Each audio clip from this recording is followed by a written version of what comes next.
Welcome everybody to the Beer Brief 56. I am Oz, 49ered out. You know how we do. Anyway, I don't know what that is. You know what this is. I drink beer. I talk football. Once I'm done drinking the beer, I'm done talking football. That is how it goes. Still on the good old platinums. Still got that little bit of smoke.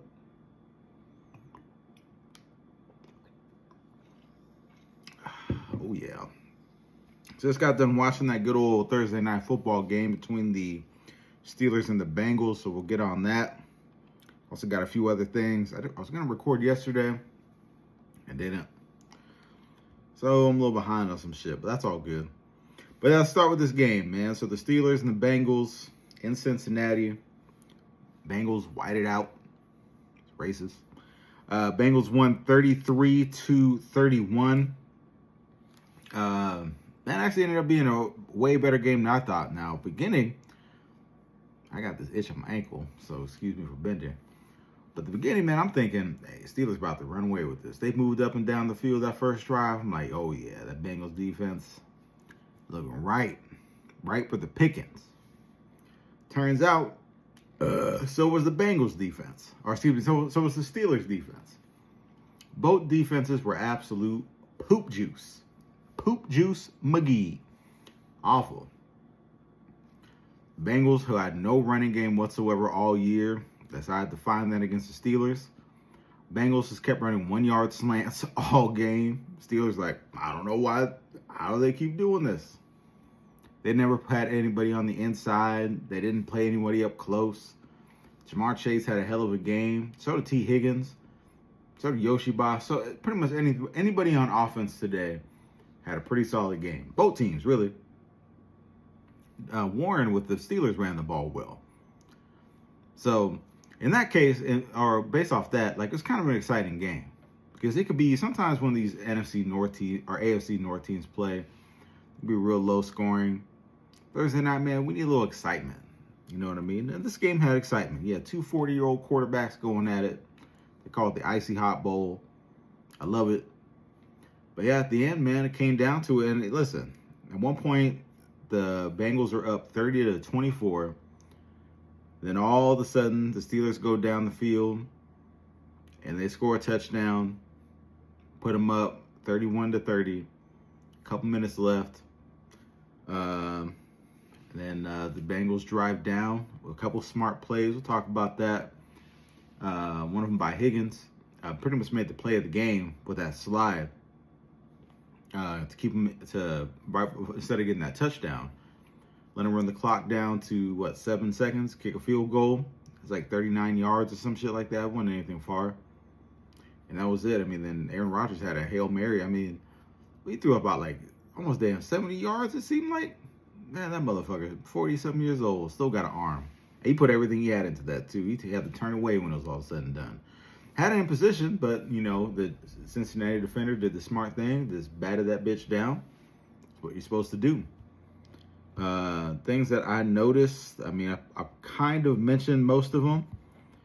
But, like I said, the Steelers defense, I think... So, the Bengals defense is bad, but you expect that. The Steelers defense was real bad. When the pass rush couldn't get home, but it's because the play calling... Quick plays. And like I said, and if the running game wasn't working, I think they would have been in some trouble. But they were able to get off on that, man. So, but yeah, 1 yard slants all day. And that's probably about 3/4 of the catches that Chase had. And the Steelers, for God knows whatever reason, just made zero adjustments. I never seen anything like it. Like I said, Chase damn near was open probably every single play. Ramsey, you know, I don't get it. People love to still hype up Ramsey like he's that guy, man. He ain't. He ain't it. Now, he can hit, but he's better served as a safety. I don't know why they don't play him. Put him at safety, man. He's a big dude. He can't really move with the receivers like that, but you put him at safety, I think you got something. I said that at the beginning of the season. I don't know why, you know. I mean, obviously, they're not going to listen to me, but it just kind of makes sense.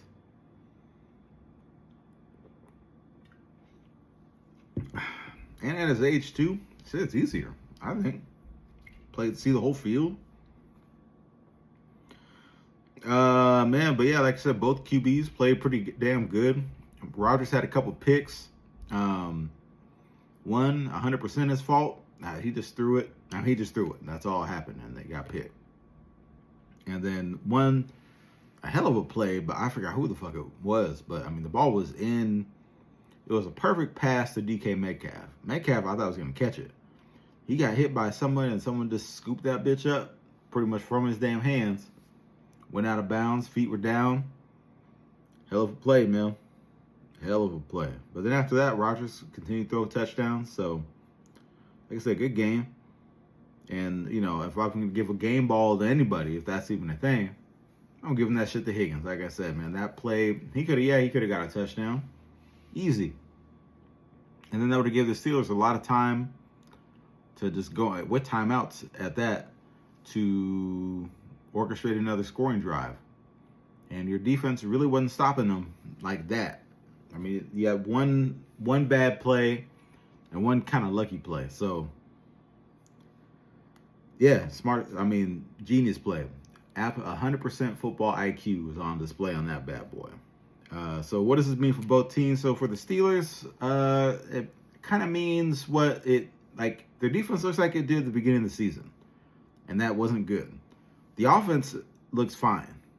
The defense got to catch up. And also, I think the Steelers need to get, like, a legit, like, weapon on that team. Bengals, I mean, shit, I don't know. I mean, that's a big win. Big win in the division. I don't have a lot of faith in them like that, but, I mean, it's a big win. So, good game, though. That's what it really means. It's a good game. Good game. Hell yeah. All right, so now we're going to go over a few things here. Now, we got that Week 7 waiver wire fire. Usually I like to do this shit yesterday, or at least sometimes 2 days. Like Tuesdays usually I want to do it, but I didn't, and I'm sorry. I'll just run through it real quick.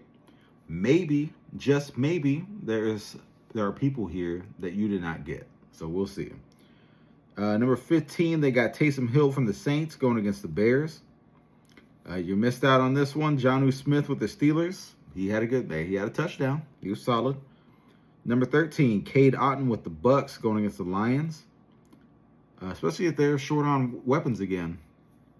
I like that. Number 12, Jalen Coker with the Panthers. Wide receiver. Going against the Jets. Okay.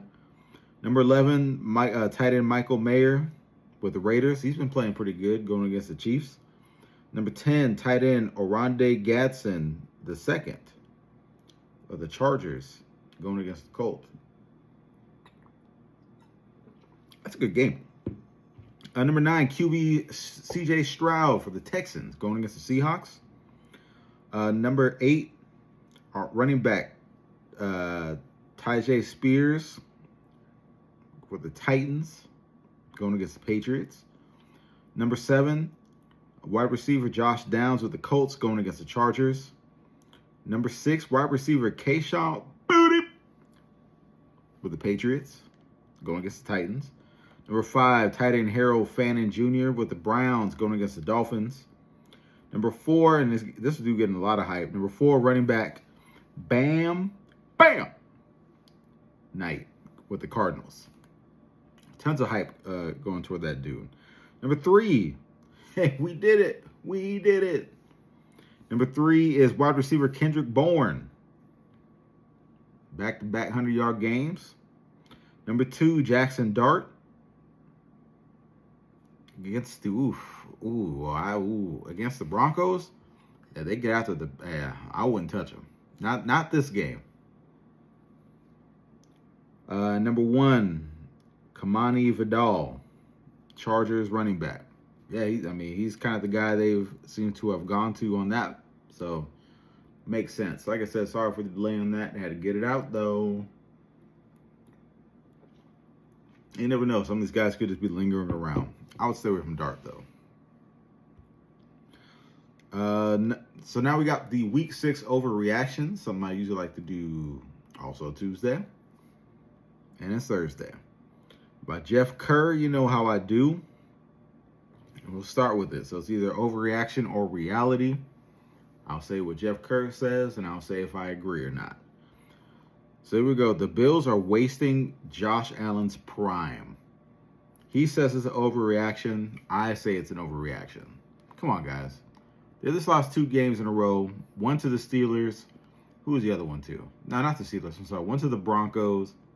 And I'm lying there, too. Why am I saying this? One to the Patriots. And who was the other game? I forget. Oh, the Falcons. Duh. Listen, those aren't terrible teams. And no reason to lose your mind.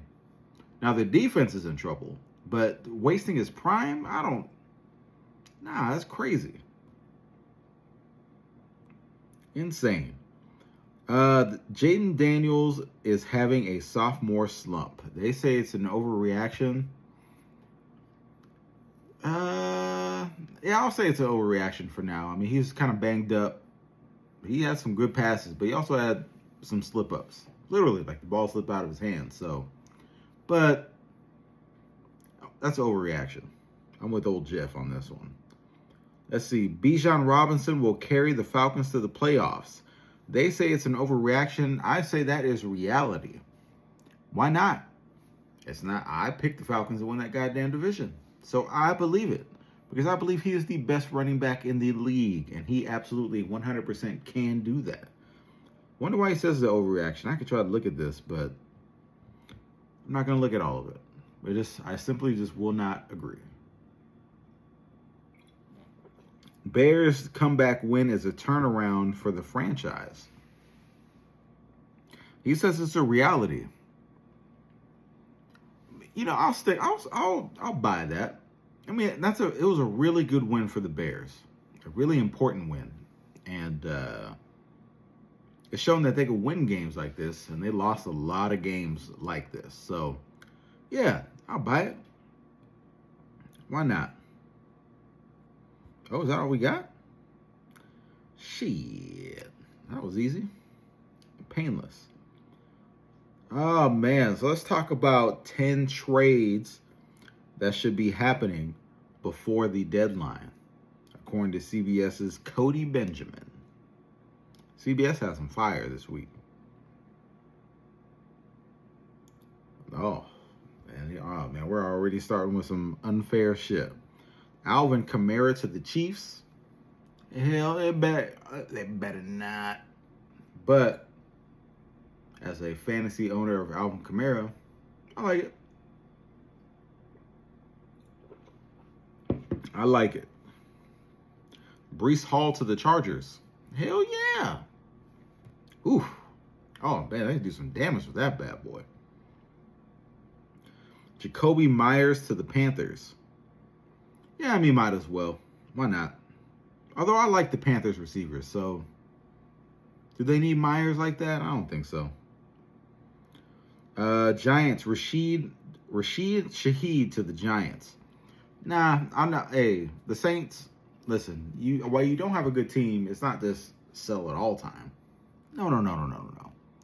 You compete. You keep Shaheed. Mark Andrews to the Commanders. So he's under the assumption that the Ravens are just giving it up. I'll hold off on that. I don't like that. Chig Okonkwo to the Rams. Oof, that'd be a good pickup. And that's like, the Titans not being very good. I dig it. Wyatt Teller to the Eagles. Yeah, sure. Why not? Offensive lineman. Cool. Here we go. Trey Hendrickson to the 49ers. Yes, for the love of God. My man sat out, too. Ooh, do you think he sat out because he was getting traded? I don't know. Let's see. Bradley Chubb to the Colts. Oof, that would make that defense tough. All right. Jalen Phillips to the Jags. Apparently, the Dolphins are just having a fire sale right now, so. Okay. Oh, yeah, that's 10. Well, I like that 49ers one. I want me Trey Hendrickson. Bad. I also heard, man, we might be in the running for Max Crosby. So fuck everything else. Give me Max Crosby. Oh man, let's see. Let's buy or selling some struggling teams, shall we? This is from old Bleacher Report. So we got the 2-3-1 Dallas Cowboys, who we're buying or selling. He is buying whoever this is. And I'll buy him too. Why not, man? Their offense is good. Defense can't do a goddamn thing. But the way things are, the division's kind of wide open. So I'll buy him for now. The 2-3 Houston Texans. They're buying. I'm buying. Not just because I picked them on my pool, but you know that division, it can be had. Depends how much you trust the Colts. The 2-4 Cincinnati Bengals. I'll make that the 3-4 Cincinnati Bengals. Buying or selling? They're selling. I'm selling. I'm selling it all. I don't want nothing to do with that. The 2-4 Raiders. They're selling. I'm selling. Geno Smith, short cornrows, start from here. I'm good. Pete Carroll's nose is neat. I'm good. The 2-4 Cardinals, they're buying. I'm selling. Hell no. There's something about them that they don't seem like they're ready yet. The 2-4 New York Giants, they're selling. I'm buying. What am I buying? Hope. I don't know if they're a playoff team this year, but they're doing something. Something's working. I think that was it for that. Let's see. I mean, there's one thing that is just chilling here that I want to talk about. We'll see what the time looks like after I talk about this. So I did this last week. The power rankings, not just anybody's power rankings. They are Tom Brady's power rankings. Now, some people think he's the greatest of all time. I still say it's Joe Montana, but I respect it.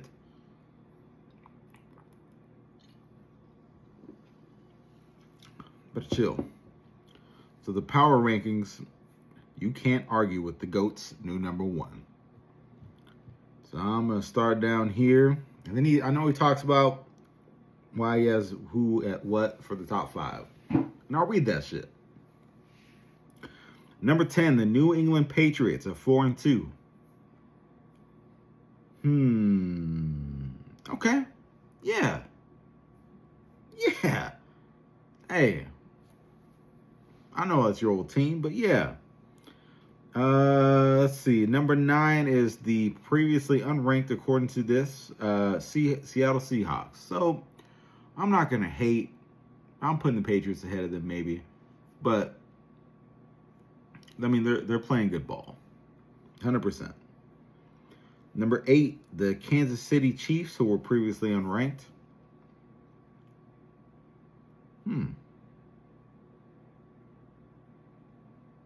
Okay, whatever. I mean, yeah. Number 7, the Philadelphia Eagles, who were previously ranked number 2. That's a big drop-off. But when you lose to the Giants, that will happen. Number 6, the previously ranked 8 Denver Broncos, who are now 4-2. They won ugly last week, but a win is a win. And that defense looks so fucking good. I think the best in the league, man. Best in the league. Now we come with descriptions. So number 5 are the LA Rams. He said, the game I called in Baltimore this weekend isn't going to go down as the most beautiful football game ever played, but the Rams defense did what they were supposed to do against a backup quarterback. You don't complain about wins on a cross-country road trip, so LA climbs up to number 5. So now just to put that in perspective, they were previously unranked. I don't agree with that big-ass jump. No. You can't go from unranked to number 5 because you beat a Lamar Jackson-less Baltimore Ravens. That seems crazy. But whatever. Number 4, the Detroit Lions, falling from number 1 He says Detroit falls to number 4 after dropping one in prime time in Arrowhead. I know Chiefs and Eagles fans might have something to say seeing their teams a few spots back, but this isn't a math class. The transitive property doesn't apply to football. All right, Brady, relax with the big words, my guy. We are football people. But yeah, they deserve the drop after losing to the Chiefs, so, maybe I'm okay with that. Yeah, maybe oof. Number 3 are the Green Bay Packers, who were previously ranked number 9. Green Bay was led by Josh Jacobs in the ground game, which included 2 tutties against the Cincinnati Bengals, which will continue to open things up for Jordan Love and the rest of that offense. They sit at number 3 this week. So you beat Cincinnati, and you move up from 9 to 3. 3-1-1. Bro, I don't know. And that's no disrespect to Green Bay. Number 3, and your reasoning. All right. Number 2, and this is the previously number 7 ranked Indianapolis Colts. I love it. Says, I'll be honest, I didn't see this one coming. Daniel Jones and the Colts are number 2. They haven't faced many real challenges so far on the schedule, but 5-1 is hard to ignore. Tell the truth. You didn't see this one coming either. No, not a goddamn soul saw this coming. Not even anybody in Indianapolis, and I don't give a fuck what they say. They didn't see this shit coming. Ooh, I better. No, this is probably gonna be it for me, I guess. And number 1, previously ranked number 3, now number 1. Fresh after beating the 49ers. Tampa Bay Bucks. At number 1, yeah, that's right. It's shake and bake time in Tampa. This whole top 10 could be shuffled in a lot of ways. But the one thing you can't argue is that the way the Bucks are deserving of the top spot. Now, let's get that wide receiver room healthy. Yes, that is a big thing that they need. A big thing. Bless you. And I got a little something left, so I could finish that. But that's it. That's Tom Brady's power rankings. I agree with some of it, and I don't agree with some of it. So that's how it is. I wouldn't have Green Bay number 3. That's crazy. Bless you. We're wild right now in this household. But last, man, we'll talk about 49ers stuff. My man Fred Warner, I saw this thing that his injury could have been prevented if we actually would have had 11 people on the field. So basically how they were showing it, I don't necessarily agree with this logic, but they were kind of showing why it was the way it was, because where he had to crack down because we didn't have a defensive end on the field. And he generally wouldn't be there, I guess. But here's the thing, like, injuries happen. You know what I mean? So that's stupid to have only 10 people on the field on defense and no one really noticed it. And, that did, and it just so happened that happened. Bless you. It just so happened that happened. I mean, I don't know. I mean, that's a coaching blunder, but I wouldn't say because of said coaching blunder he got hurt. He was listen. Football's a funny sport, man. People get hurt. People get hurt if you have 11 people on the field all the damn time. So it just so happened that we had 10 people when he got hurt. And I think it was his own guy that kind of rolled up on him like that. So, I mean, I don't know how that was necessary. It doesn't really make a lot of sense. But I saw a thing where they were talking about that. Also, in some other 49er news, obviously Kittle's back at practice. He says he's pretty much going to be a for sure go on Sunday. I know Purdy's still been limited. I know Slick Rick's still been limited. But let's see, man. Hopefully we come out here and be healthy, man. Let's be healthy on Sunday night. You know your boy's going to be calling that game. Sunday night. Now go and finish this. Thank y'all for listening. Be sure to check this out. TikTok, full episode YouTube, all that shit.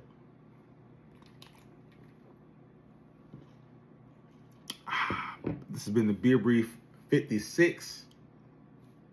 I'm out.